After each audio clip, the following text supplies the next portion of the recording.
pulling that all together, what advice, if somebody came to you now and said, I want to start an ecom brand, this is what I'm really passionate about, what would be your like top advice for them? So there's a few things. So one, I would be really clear on them understanding like their margins. That's something that like I still like, so I know my margins, but I often then still occasionally do like promotions that don't necessarily make sense, like to the bottom line.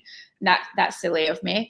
I would definitely do that. I would be also encourage them to engage with like some of the accelerator programs that exist. So I joined those probably a year and maybe like 14 months into trading. So there's accelerator programs from most of the big banks.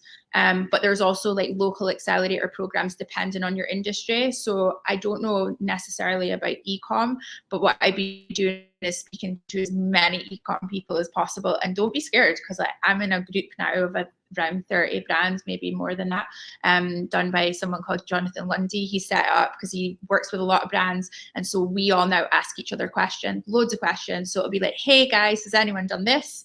Or like, does anyone have this little bit of help on Shopify? Or does anyone have a contact at Waitrose? Or like anything like that. And we all help each other out. And it's a really, really helpful way that nobody's competing with each other. No one's trying to outdo each other. We're all just genuinely want to help each other.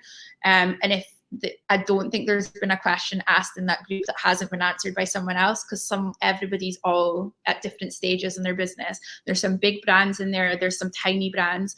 Like I still count myself as a tiny brand. Okay, maybe I'm small.